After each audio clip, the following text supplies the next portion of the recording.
Good morning, everyone. I am Michaela Luwaton, and I am here to discuss the dimension of global competence implication to education. So, I am the continuation of Miss Kabidog, which is she discussed about the multicultural and global literacy.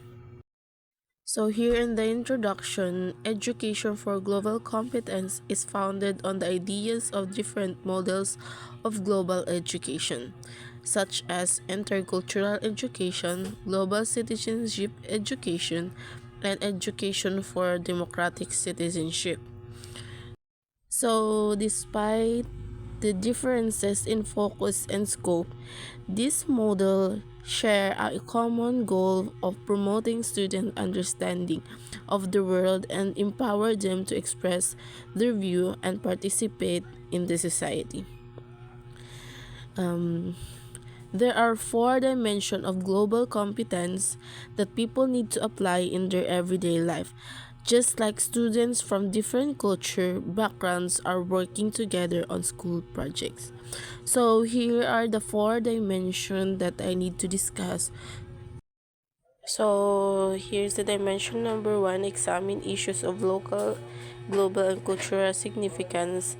Dimension number two: understand and appreciate the perspective and the worldview of others. Dimension number three: engage in open, appropriate, and effective interaction across the culture. And dimension number four: take action of collective well-being and sustainable development. So here's the four dimensions that I need to discuss before we proceed to the next topic. So, in dimension number one, examine issues of local, global, and cultural significance. This dimension refers to global competence people's practice of effective utilizing knowledge about the world and critical reasoning in forming their own opinion about the global issue. People who acquired mature level of development in this dimension use higher order thinking skills such as selecting and weighing appropriate evidence to support argument about global development. For me, most likely globally competent student can draw on and combine the disciplinary knowledge and thinking style learned in school to ask questions, analyze data and proposition, explain phenomena, and develop a proposition concerning a local, global, or cultural issues. So, globally competent people effectively use and create both traditional and digital media. Next is dimension number two: understand and appreciate the perspective and worldviews of others. This dimension highlights that globally competent people are willing and capable to consider others' people's perspective and behaviors from multiple viewpoints to examine their own assumption. These terms implies a profound respect for and interest in order with their concept of reality and emotion. So for me, with this competence, also consider and appreciate the connection that enable them to bridge indifferences and create common grounds. They retain their cultural identity while become aware of the cultural values and beliefs of people around them. Next is the third dimension, which is the engage in open, appropriate, and effective interaction across cultures. This dimension describes what globally competent individuals can do when they interact with people from different cultures. So here, they understand the cultural norms, interactive style, and degree of formality of intercultural context, and they can flexibly adapt their behavior and communication manners through respectful dialogue even with marginalized groups. It is emphasized individual capacity to interact with others across different in a way that they are open, appropriate, and effective. So last is dimension number four: take action for collective well-being and sustainable development. This dimension focuses on young people's role as active and responsible member of society and refers to individuals' readiness to respond to a given local, global, or intercultural issue or situation. So I think these people are globally competent people, create opportunities to get engaged, to improve living conditions in their communities, and build a just peaceful, inclusive, and environmental sustainable world.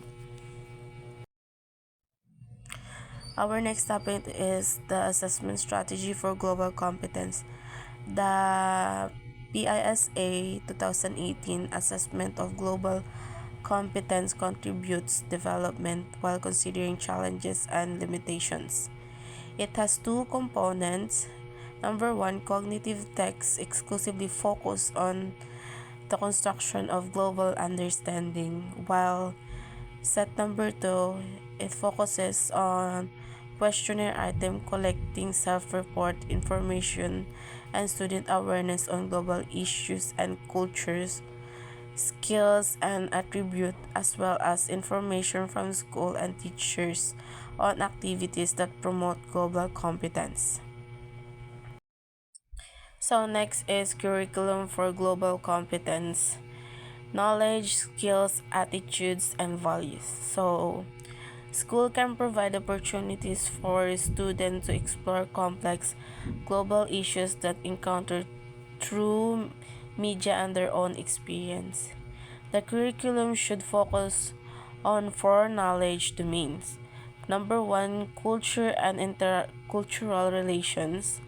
Number two, social economic development and interdependence. Number three, environmental sustainability. And number four, global institutions, conflict, and human rights.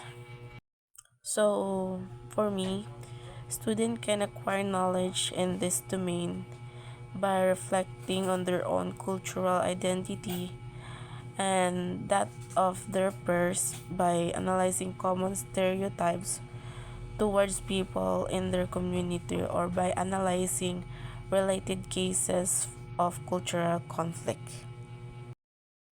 Next is skills to understand the world and take action. Global competence build on specific cognitive, communication, and social emotional skills.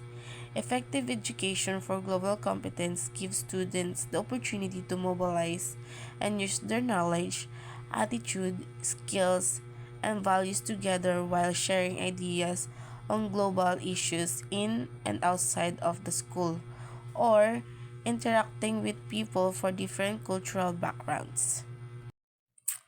This means engaging all educators to reflect on teaching topics that are globally significant, the type of skill that foster deeper understanding of the world and facilitate respectful interaction in multicultural contexts, and the attitude and values that drive autonomous learning and inspire responsible actions.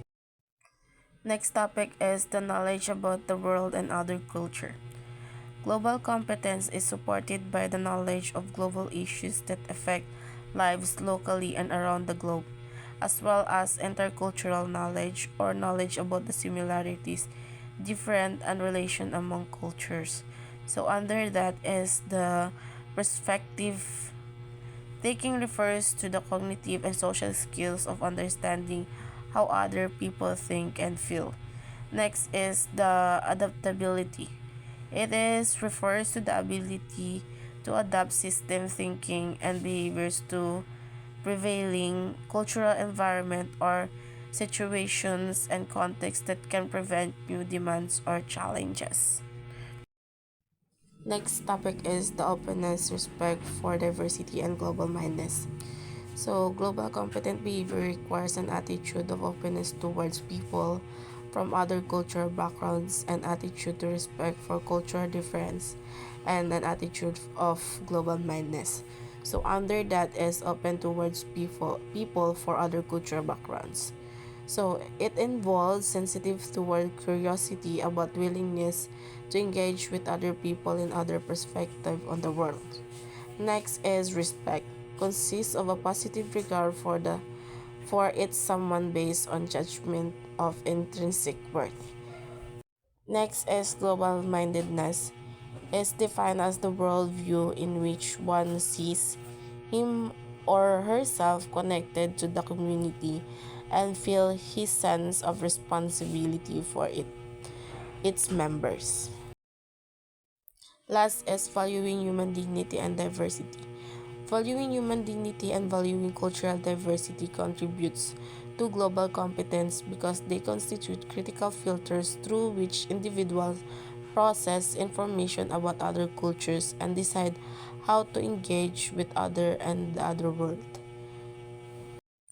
For me, people who cultivate these values become more aware of themselves and their surroundings, and they're strongly motivated to fight against exclusion, ignorance, violence, oppression, and war. That could be all. Thank you. The next topic will be discussed by Miss Rochelle Sanita, and it's all about the global understanding.